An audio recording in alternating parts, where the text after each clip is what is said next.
Hello everyone. Any education classes के इस video में आप सभी का स्वागत है। आज के इस वीडियो में हम कक्षा 6वीं की भाषा भारती अर्थात हिंदी विषय की एट ग्रेड अभ्यास पुस्तिका इसका पाठ 10 क्या ऐसा नहीं हो सकता, इसके प्रश्न देखेंगे कि इनके उत्तर हम किस प्रकार से लिख सकते हैं। इसमें सबसे पहले पूर्व की तैयारी एवं निर्देश दिए गए हैं जिन्हें आप पढ़ सकते हैं और समझ सकते हैं। इसमें देखिए व्यक्तिगत पत्र, इसमें पत्रों के प्रकार, पत्र की परिभाषा, पत्र के अंग, ये सब दिया हुआ है। आप इन्हें एक बार रीड जरूर कर लें, इन्हें जरूर एक बार पढ़ लें। सकर्मक क्रिया और अकर्मक क्रिया भी दी हुई है, इनकी परिभाषा भी आप पढ़ सकते हैं। इसके बाद हमें बहुविकल्पीय प्रश्नों की शुरुआत होती है। तो इससे पहले हम प्रश्नों के उत्तर देखना स्टार्ट करें, शुरू करें, आप चैनल को सब्सक्राइब कर लें ताकि आने वाले वीडियो का नोटिफिकेशन आपको मिल सके और आप वीडियो का लाभ ले सकें।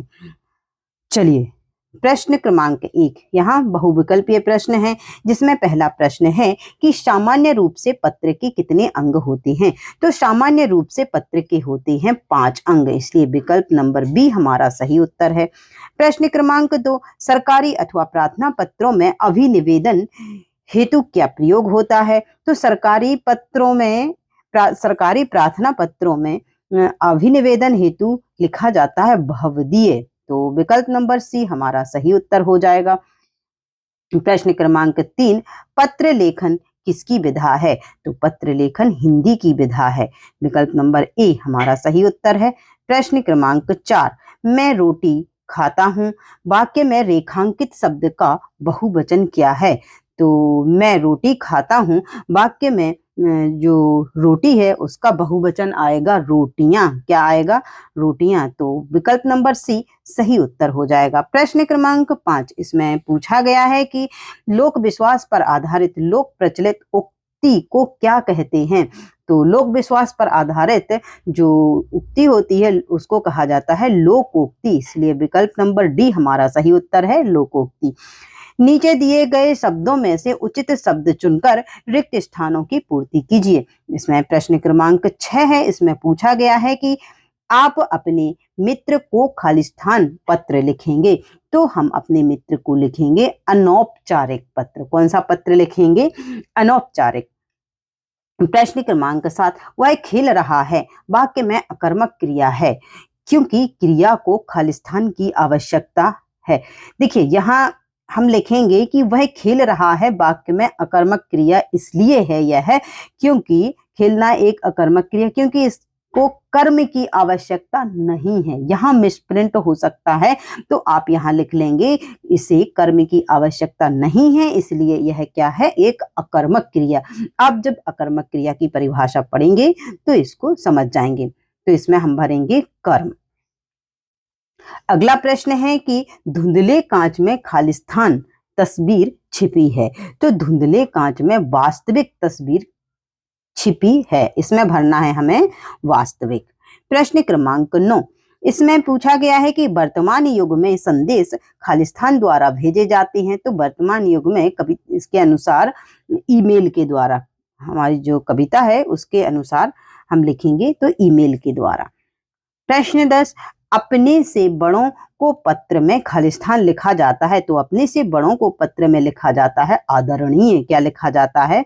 आदरणीय। अब लघुत्तरीय प्रश्न दिए गए हैं जिसमें पहला प्रश्न है कि अनौपचारिक पत्रों का उपयोग कहाँ कहाँ किया जाता है। तो देखिए अनौपचारिक पत्रों का उपयोग विद्यालय, महाविद्यालय, कॉलेज एवं कार्यालयों आदि में किया जाता है। पत्र के सामान्य अंगों के नाम लिखिए। तो अभी हमने देखा था कि पत्र के कितने अंग होते हैं? 5 अंग, जिनको हम लिख देंगे। नंबर 1, पत्र लेखक का नाम, पता व दिनांक। नंबर 2, संबोधन एवं अभिवादन। नंबर 3, विषय वस्तु अर्थात पत्र का विषय। नंबर 4, स्वनिर्देश या अभिनिवेदन व हस्ताक्षर। नंबर 5, पत्र पाने वाले का पता। इस प्रकार से आप इन पत्रों के अंगों के नाम लिख सकते हैं, पत्र के अंगों के नाम। प्रश्न क्रमांक 13, इसमें पूछा गया है कि सकर्मक और अकर्मक क्रिया वाले एक एक वाक्य लिखिए। तो सकर्मक क्रिया वह होती है जिसमें कर्म की आवश्यकता होती है। तो जैसे सीता पत्र लिखती है, तो ये एक सकर्मक क्रिया का उदाहरण हो जाएगा, जबकि राम हंसता है यह एक अकर्मक क्रिया का उदाहरण हो जाएगा। इस प्रकार से आप इनके उदाहरण लिख सकते हैं। प्रश्न क्रमांक 14, मेहमान के घर आने पर हम क्या छिपाने का प्रयास करते हैं? तो देखिए, मेहमान के घर आने पर हम अपनी वास्तविक स्थिति जैसे टूटी कुर्सी, पुराने कपड़े, पुराने बर्तन, पुरानी चादर आदि छिपाने का प्रयास करते हैं। चलिए, लघु उत्तरीय प्रश्न, जिसमें प्रश्न क्रमांक 15, इसमें पूछा गया है कि निम्नलिखित को कौन सा पत्र लिखेंगे? तो माता पिता, इनको लिखा जाएगा व्यक्तिगत पत्र अर्थात अनौपचारिक पत्र। प्रधानाध्यापक को शासकीय अर्थात औपचारिक पत्र। जिलाधीश महोदय को शासकीय पत्र अर्थात औपचारिक पत्र लिखा जाएगा। इसके बाद सरपंच को इन्हें लिखा जाएगा शासकीय अर्थात अनौपचारिक पत्र।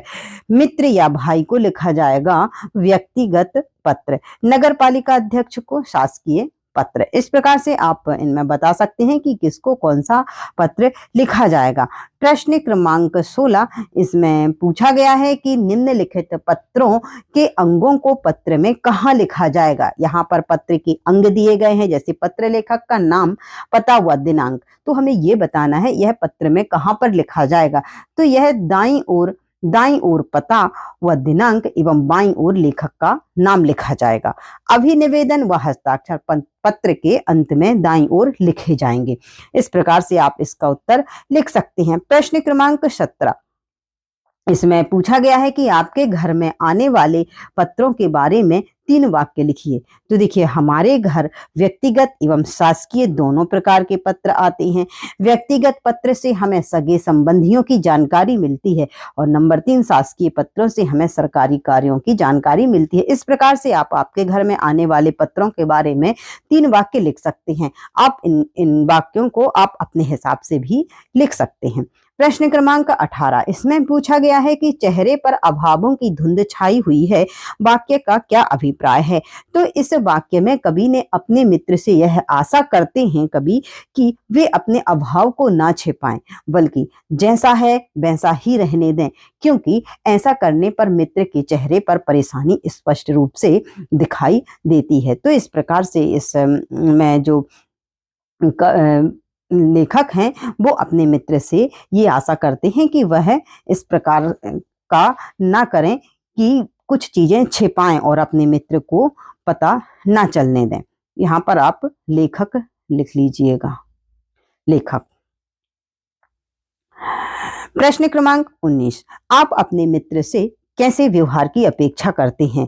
तो देखिए, मैं अपने मित्र से इस प्रकार के व्यवहार की अपेक्षा करता हूं कि मैं चाहता हूं कि जब भी मैं अपने मित्र के घर जाऊं तब वह मेरे साथ औपचारिकताएं ना निभाए, मेरे आने के कारण मेरे स्वागत की तैयारी में ना लगा रहे, वह अपने अभावों को छिपाने की कोशिश में ना लगा रहे, बल्कि वह वास्तविक रूप में मेरे सामने आए, अपनी समस्याओं को छिपाए ना, बल्कि उन्हें उनके विषय में खुलकर बात करे और मेरे लिए कोई अलग से प्रबंध या इंतजाम ना करे, मुझे अपने परिवार का ही सदस्य समझे और सारी समस्याएं मुझे बताए। प्रश्न क्रमांक 20, इसमें आपको अपनी बड़ी बहन को पत्र लिखना है। तो इस प्रकार से आप अपनी बहन को पत्र लिख सकते हैं और आप अपने अध्ययन के बारे में जानकारी दे सकते हैं। चलिए, इस प्रकार से इस पाठ के हमने सभी प्रश्न देख लिए हैं कि उनको हम किस प्रकार से उनके उत्तर लिख सकते हैं। अब यदि आपको वीडियो पसंद आया हो तो वीडियो को लाइक करें, चैनल को सब्सक्राइब अवश्य कर लें ताकि आने वाले वीडियो का नोटिफिकेशन आपको मिल सके और आप वीडियो का लाभ ले सकें। अब मिलते हैं हम अपने अगले वीडियो में, तब तक के लिए खुश रहिए, मस्त रहिए, एनी एजुकेशन के साथ जुड़े रहिए। जय हिंद, जय भारत।